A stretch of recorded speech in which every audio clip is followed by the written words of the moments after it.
बहुत समय पहले की बात है। एक गांव पर चुड़ैल ने हमला कर दिया था। तब गांव वालों ने किसी तरह उसे पकड़ लिया और उसका सर धड़ से अलग अलग करके दफन कर दिया था। फिर कुछ सालों के बाद एक मजदूर जंगल में खुदाई कर रहा होता है। तभी खुदाई करते करते उसे कुछ बाल दिखाई देते हैं। अरे ये क्या है, ये बाल किसके हैं? फिर राजू उन बालों को पकड़कर खींचने लगता है। तभी उसके हाथ में एक चुड़ैल का सिर आ जाता है। अरे मर गया रे। ये क्या है? ये तो किसी का सर है। हाय रे, अब क्या करूं? यह तो किसी चुड़ैल का सर लग रहा है। हे भगवान, ये मुझसे कितनी बड़ी गलती हो गई। एक काम करता हूँ, इसे गांव लेकर चलता हूँ और इसे गांव के सरपंच को सौंप दूंगा। फिर घर पहुंचते पहुंचते उसे रात हो जाती है। फिर वह उस सिर को खिड़की के पास रखकर सोने चला जाता है। फिर आधी रात होते ही उसमें जान आ जाती। आखिरकार मैं आज़ाद हो ही गई गांव वालों। अब तुमसे बदला लेने का वक्त आ गया है। ए जी, देखिए ना बाजू वाले कमरे से कैसी अजीब अजीब सी आवाजें आ रही हैं। अरे मर गए रे, कहीं उस सर में जांग तो नहीं आ गई? ए जी, आप किस सिर की बात कर रहे हो? आज जब मैं जंगल में खुदाई कर रहा था, तब मुझे एक सर मिला था। सोचा था सरपंच को लौटा दूंगा, पर रात हो गई तो मैंने घर पर ही रख लिया। अरे नास मीटे, आप चुड़ैल का सर घर पर क्यों ले आए? हे भगवान, अब क्या होगा? तभी वह सिर उनके कमरे में आ जाता है। अच्छा, तो तू ही है जिसने मुझे आज़ाद करवाया है। चुड़ैल जी, मैंने ही आपको ज़मीन से बाहर निकाला था। कृपया करके हमें छोड़ दो। ठीक है, तेरी वजह से ही मैं आज़ाद हुई हूँ, इसलिए तुझे छोड़ रही हूँ। लेकिन तुझे मेरा एक काम करना होगा। तुझे वापस उसी जगह जाकर मेरा आधा धड़ भी खोद कर निकालना होगा। अरे मर गया रे, अब क्या करूं? नहीं नहीं चुड़ैल जी, मैं ऐसा नहीं कर सकता। तो फिर ठीक है, मरने के लिए तैयार हो जा।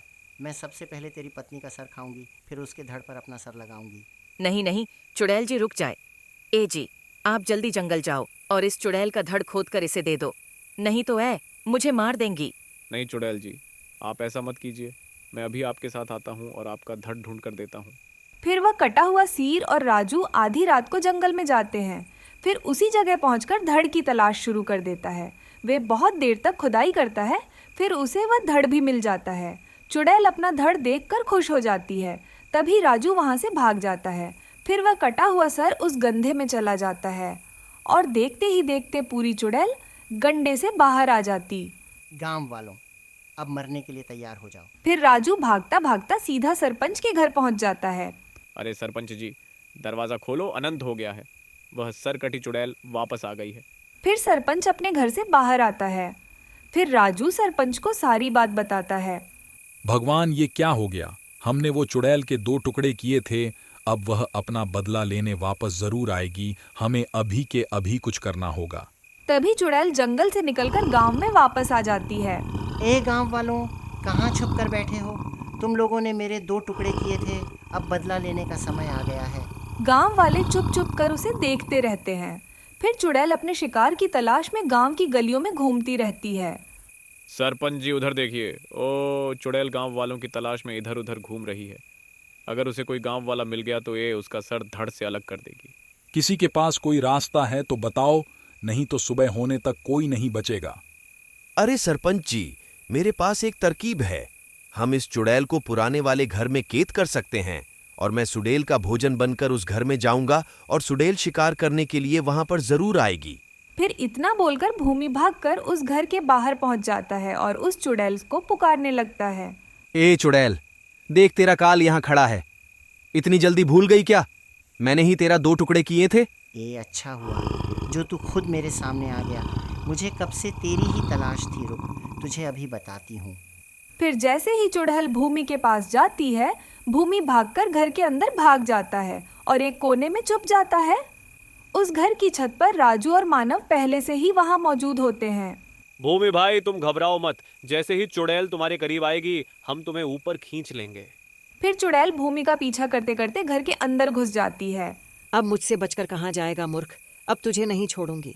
फिर जैसे ही वह चुड़ैल भूमि पर हमला करती है, तभी राजू रस्सी को नीचे फेंक देता है। फिर और भूमि रस्सी के सहारे घर की छत पर सड़ जाता है। फिर तीनों लकड़ी के मदद से छत का सेद बंद कर देते हैं और सरपंच भी घर का दरवाजा बाहर से बंद कर देता है। फिर वह चुड़ैल घर में कैद हो जाती है। मूर्ख गांव वालों, तुम्हें क्या लगता है तुम मुझे इस घर में कैद कर लोगे? अरे भाइयों, हम इस चुड़ैल को ज्यादा देर तक कैद नहीं कर पाएंगे। सरपंच जी, बस थोड़ी ही देर में सूरज निकलने ही वाला है। हमें थोड़ी देर तक चुड़ैल को रोक कर रखना होगा। तभी थोड़ी ही देर में दिन हो जाता है और आकाश में सूरज निकल आता है। वह भूमि छत पर रखी लकड़ी को भी हटा देता है ताकि सूरज की रोशनी अंदर जा सके। फिर सूरज की रोशनी अंदर जाते ही वह चुड़ैल तड़पने लगती है। ए गांव वालों, तुमने फिर से मुझे धोखे से इस घर में फंसा लिया। तुमने अच्छा नहीं किया। अरे मर गई रे, हाय हाय मर गई रे। ये सूरज तो मुझे जला के ही दम लेगा। फिर देखते ही देखते वह चुड़ैल जलकर राख हो जाती है और एक बार फिर गांव वालों की एकता की जीत होती है।